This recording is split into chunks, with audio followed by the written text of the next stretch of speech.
Piccolo Coffee Bar, Sydney's King's Cross. You can still find jazz records on the jukebox and see faces of the 1950s bohemian. Jazz musos hung out here after a job, along with black dancers from the strip clubs, intellectual refugees from Europe, crims, desperates. Sometimes Bumper Farrell's Vice Squad would rush in here, smell your coffee, see if you got whiskey in it. If you didn't, they'd help you out and bust you. Nice guys.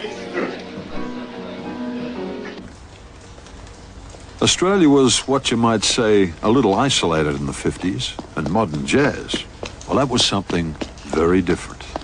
Sort of subterranean. Hidden away from the sideshows and dance halls that flourished in a little backstreet cellar at the heart of King's Cross, the old Rocco. Probably the first club in Australia that existed purely to present modern jazz.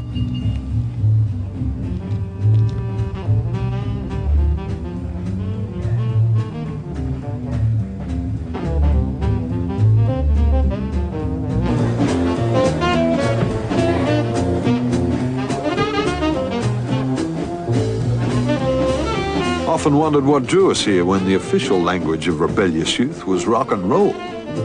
Clive James said the most daring thing you could do in the late 50s, early 60s was to hear Eroll Buddle here at the old Rocco. Bit more to it than that for some of us, Clive.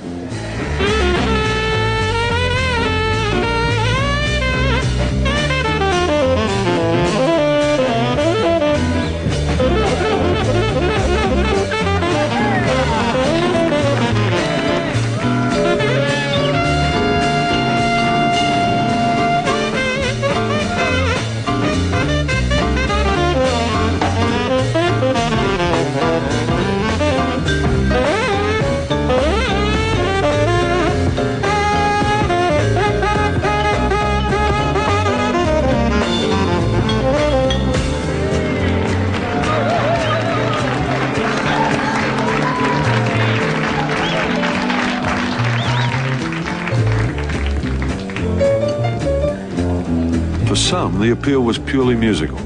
Others got caught up in the mystique.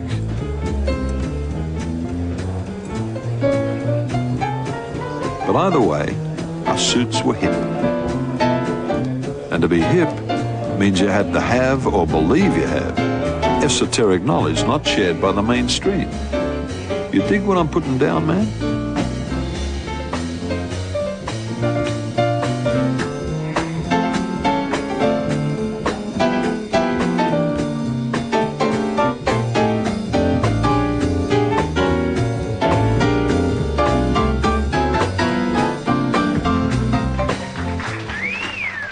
My first memory of the El Rocco at King's Cross was, well, a mixture of feelings. I'd never, ever seen anything like it. Come to think of it, I'd never heard anything like the music in it. I was both fascinated, intrigued, and slightly terrified at the same time. It was the nearest thing to a den of iniquity. I shouldn't say that, because it turned out to be quite a respectable coffee house. It was the worst coffee in Sydney. It was Nescafe. People paid some money to come in and just sit. So you had to be dedicated kind of to go there. The audience were... There was nothing but this wretched coffee and the music. The atmosphere of the room, the El Rocco, changed with each group and with the crowd. It was like an artist's painting. It depends what paint they put on that board on that day. And the reaction was instantaneous. Sometimes you'd get creativity in that room, which you couldn't do in a recording studio. It was spontaneous.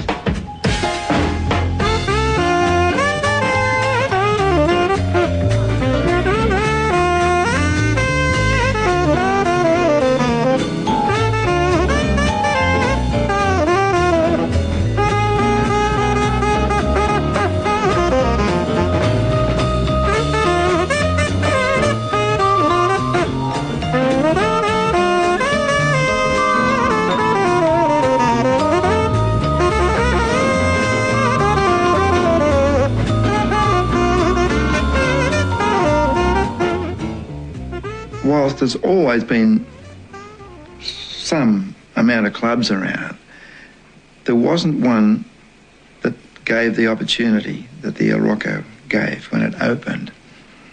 And I think it was because there was no restriction on the musicians, on what they played.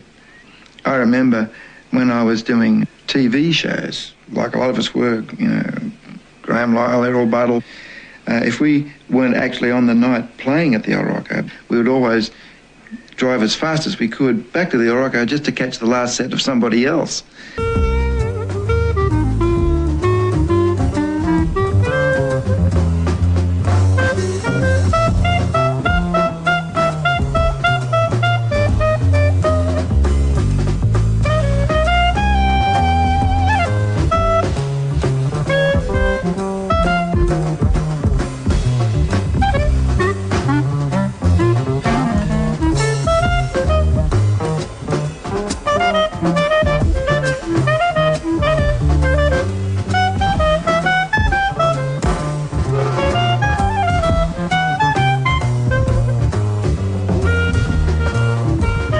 The mood in that room, sometimes when the musicians were playing, the waitresses couldn't even serve coffee. You could hear a pin drop.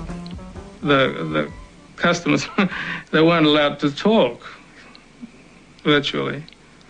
It made it unique, you know, and this is what impressed people from overseas. The music that was being accepted by the average Sydney listener could be referred to as a gentleman's jazz. Pale, white music.